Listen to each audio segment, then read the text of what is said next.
Ya está. Moriremos en cuarentena. Estoy pensando comprarme una bicicleta fija de una gran amiga, un matrimonio amigo.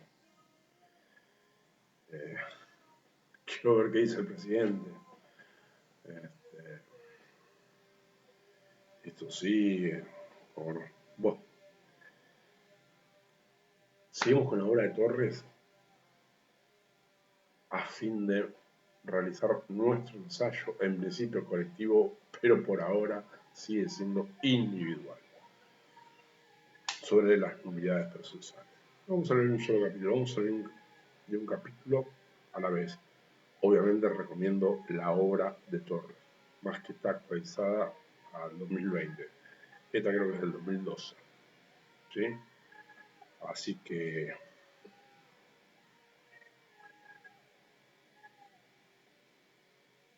si todo sale bien, luego les recomendaremos la nuestra. ¿Sí? Que va a superar ampliamente a la de Torres. Pero mientras tanto, compren, estudien y lean la de Torres. Capítulo primero. Generalidades. Sumario. 1. Actos procesales. Concepto. Función. 2. Formas procesales. Concepto, clasificación, objeto. 3. Nulidad procesal. Concepto, características y fines.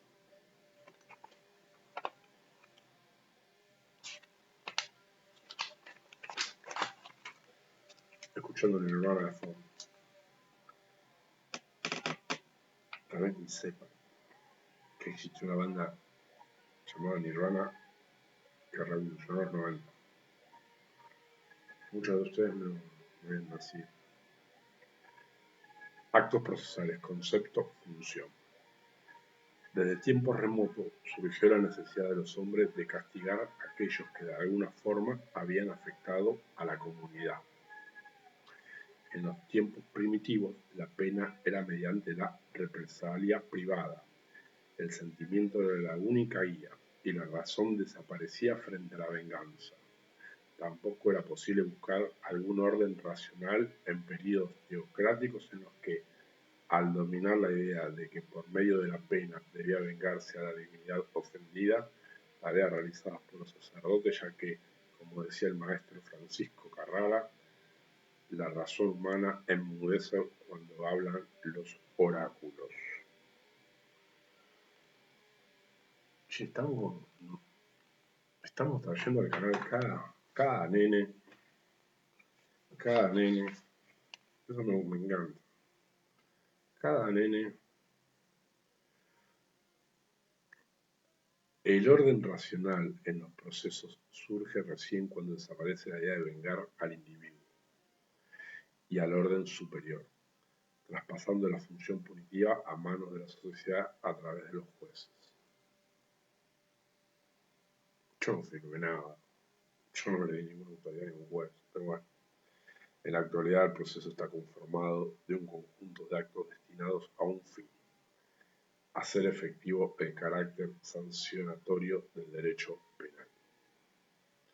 Así, el derecho sustantivo regula distintas actividades humanas, ya sea mediante normas prohibitivas, no matarás, no robarás, no falsificarás, o mediante mandatos, declararás, auxiliarás, estableciendo un castigo para quien adecúe sus conductas a un precepto penal.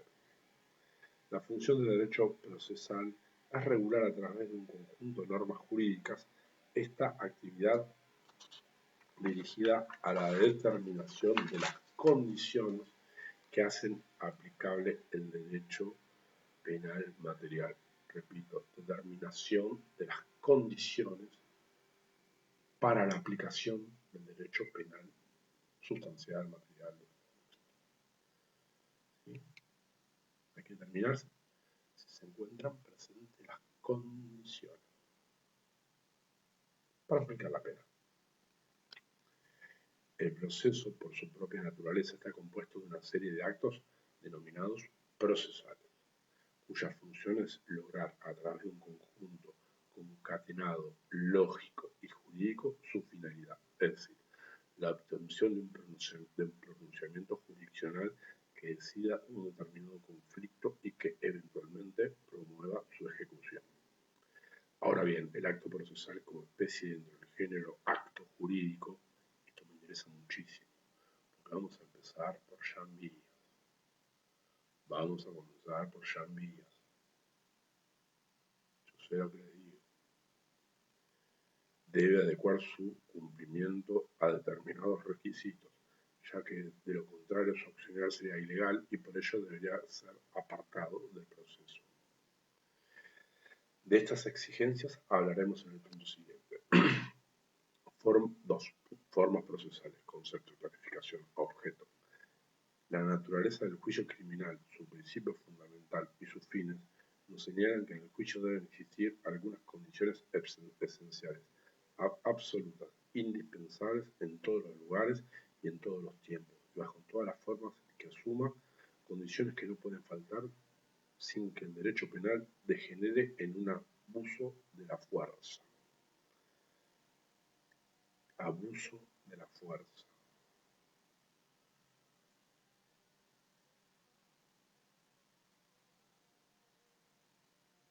Quien no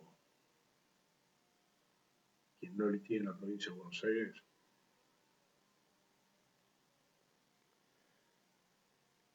que venga un ratito a litigar acá.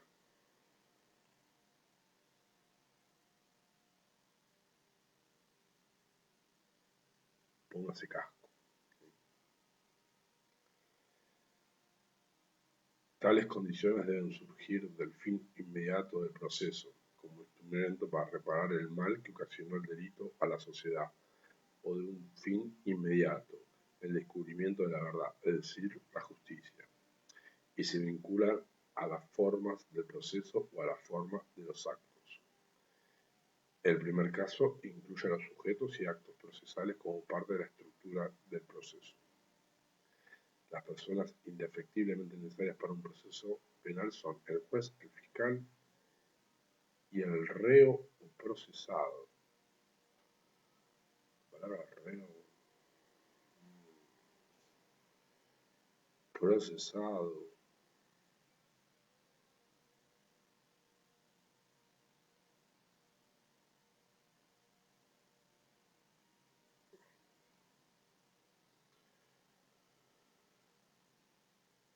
Bueno, está bien.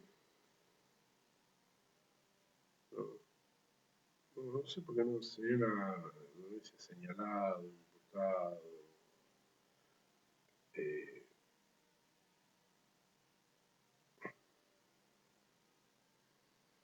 sospechado. Creo procesado, aparte de procesado, es una etapa posterior, pero bueno. Vamos de nuevo con esto. Tales condiciones deben surgir del fin inmediato del proceso como instrumento para reparar el mal que ocasionó el delito a la sociedad.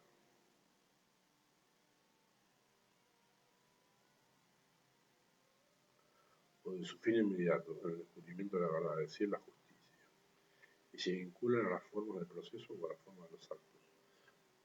Acá nos adopta una filosofía en cuanto a la pena y en cuanto a la justicia, ¿no?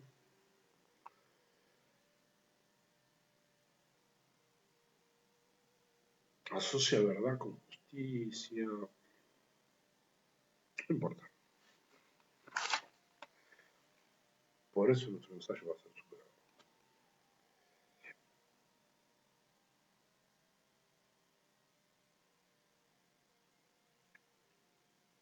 En el primer caso incluye a los sujetos y a los actos procesales como parte de la estructura del proceso. Las personas indefectiblemente necesarias en un proceso son el juez, el fiscal y el reo del procesado. Los actos son la declaración indagatoria, la acusación, la defensa, la prueba y la sentencia.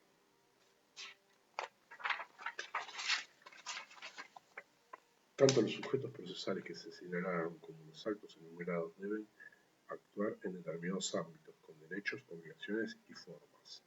En síntesis, deben adecuar su actividad a determinadas formalidades cuyo cumplimiento se exige en el desarrollo de un proceso. Por supuesto que las exigencias de forma en el ámbito procesal penal no afectan exclusivamente a aquellas personas y actos, sino que además se extienden a otras personas y actividades procesales que, si bien no hacen a la estructura del procedimiento, también se les exige su realización a través de determinadas formalidades, por ejemplo, el querellante, los peritos y demás auxiliares del juez. Respecto a las formas de los actos considerados en sí mismos, deben reunir condiciones externas e internas. Las externas son el discernimiento, la intención y la libertad. Artículo 897 del Código Civil, el viejo Código Civil.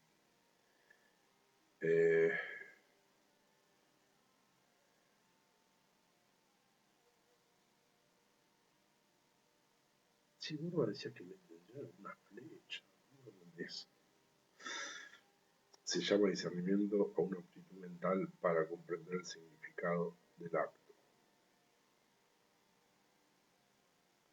La intención es el propósito de realizar ese acto, en tanto que la libertad es la posibilidad de llevar a cabo o no el acto, según las conveniencias o deseos de la persona. En definitiva, creemos que, más allá de las críticas realizadas a esta clasificación, los tres requisitos formales del acto apuntan a un aspecto subjetivo: la voluntad. Otra exigencia interna vinculada al sujeto es la capacidad, es decir, la aptitud de adquirir derecho y contraer obligaciones, y se vincula generalmente a los sujetos del proceso: juez, fiscal, defensor, querellante, etc. En cuanto a las formas externas, cabe remitirse a las condiciones contenidas en los ordenamientos procesales para cada uno de los actos que se traten.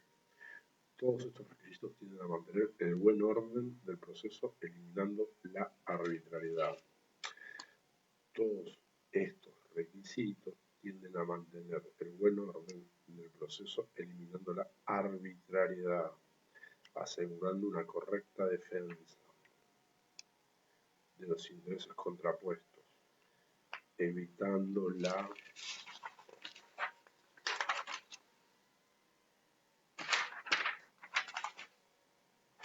incertidumbre de las partes y principalmente actuando como fieles custodios de las garantías constitucionales que, siempre en forma explícita o tácita, están en disputa en un proceso penal. Estas formas han sido clasificadas generalmente como esenciales y secundarias. Las primeras se vinculan a los actos que hacen a la estructura del proceso. Bauman los denomina actos procesales portadores de los poderes procesales, ya que son aquellos fundamentales que tienen especial importancia para la preparación y el desarrollo del proceso.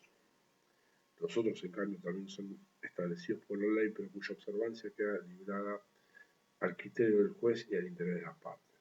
Ya veremos cómo esta clasificación se refiere al caso de nulidades de carácter relativo, por ejemplo, la omisión de vista al querellante para dictar un sometimiento de notificación de las partes para la realización de un peritaje para que propongan puntos de pericia y que suelen ser consentidas o subsanadas. Queda entonces señalado que para que un acto procesal pueda cumplir su fin, esto es, incidir sobre la marcha de un proceso, debe adecuar su forma a las establecidas por la ley. Pero, ¿qué camino debemos seguir cuando estas exigencias no se cumplen? Indudablemente, estos actos irregularmente cumplidos deben salir del proceso penal. Aclaremos que esta exclusión no es física, ya que una indagatoria nula no se saca del expediente, sino solamente jurídica, ya que lo que pierde son sus efectos. Sí, pero queda en el expediente y lo leen. Y lo leen.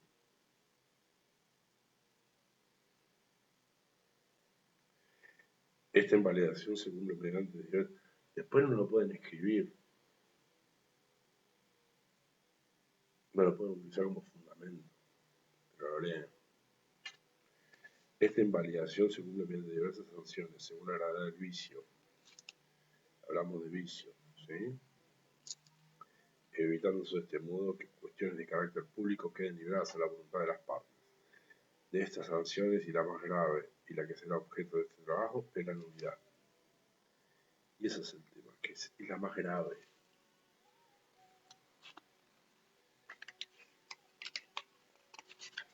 Metálica de fondo. Acá terminamos con el primer capítulo.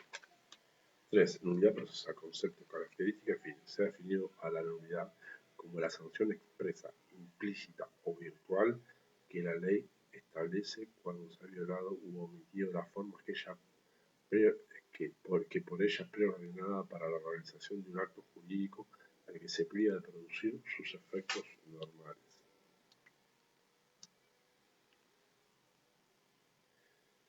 Sanción expresa, implícita o virtual. Eso me interesa. Hugo Alsina la definió como la sanción por la cual la ley priva a un acto de los efectos normales cuando en su ejecución no se han guardado las formas prescritas para ello. Para Fernando de la Rúa, nulidad es la sanción por la cual se declara inválido un acto procesal privándolo de sus efectos, por haber sido cumplido sin observar los requisitos esenciales por la ley. Para Carlos Creus, es la consecuencia de la omisión de una forma o de un requisito legalmente necesario para la validez de un acto. Para nosotros, nulidad es una sanción legal.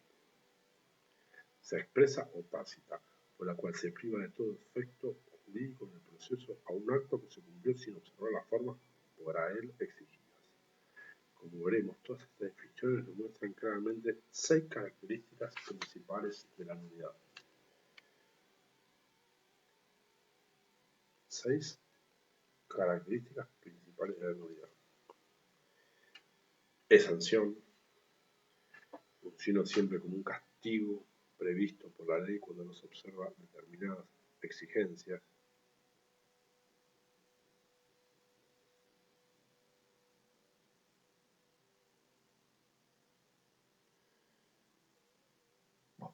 Es legal, su fuente debe ser siempre la ley, no advirtiéndose la imposición de una sanción de nulidad por vía reglamentaria. Es legal. No se requiere que la conminación de nulidad esté prevista en forma expresa, sino que también puede ser tácita. El requisito se cumplirá de una u otra forma según el sistema a aplicarse, ya se trata de un sistema judicial, sanción tácita, o un sistema legalista, sanción expresa. Priva de efectos jurídicos al acto cuando se declara nulo un acto que pierde eficacia dentro del proceso, es decir, que el acto resulta privado de sus efectos jurídicos que debía producir. No se admite la nulidad de actos no realizados, ya que el instituto tiende a restablecer el buen orden del proceso, y si el acto irregular no se cumplió, todavía no existe la alteración a corregir. Ya vimos que las formas a observarse se refieren a los actos que forman el proceso y a las que constituyen el acto mismo, consentimiento libre en la indagatoria o capacidad del tribunal sentenciante.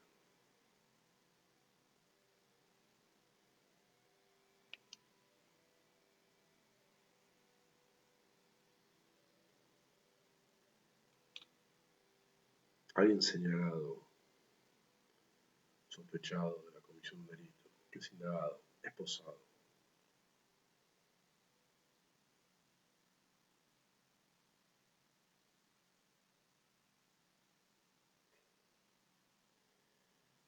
Se encuentra en libertad para declarar.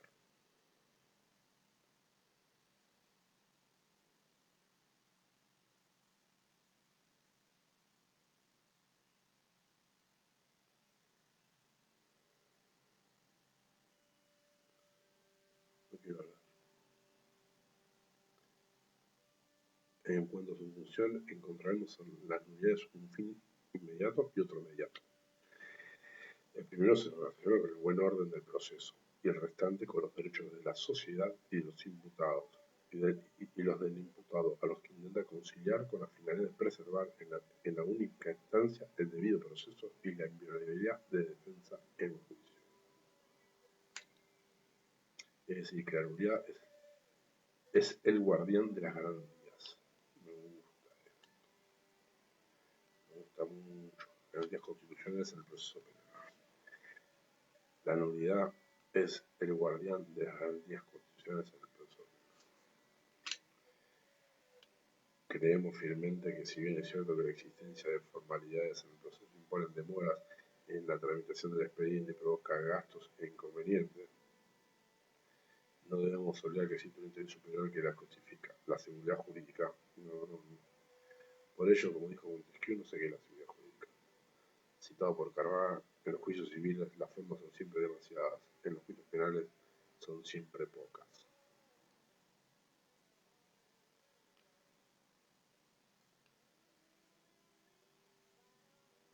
No, algunos nenes nombramos. Repito, Montesquieu habría dicho, según Carrara, en los juicios civiles las formas son siempre demasiadas, en los juicios penales son siempre pocas.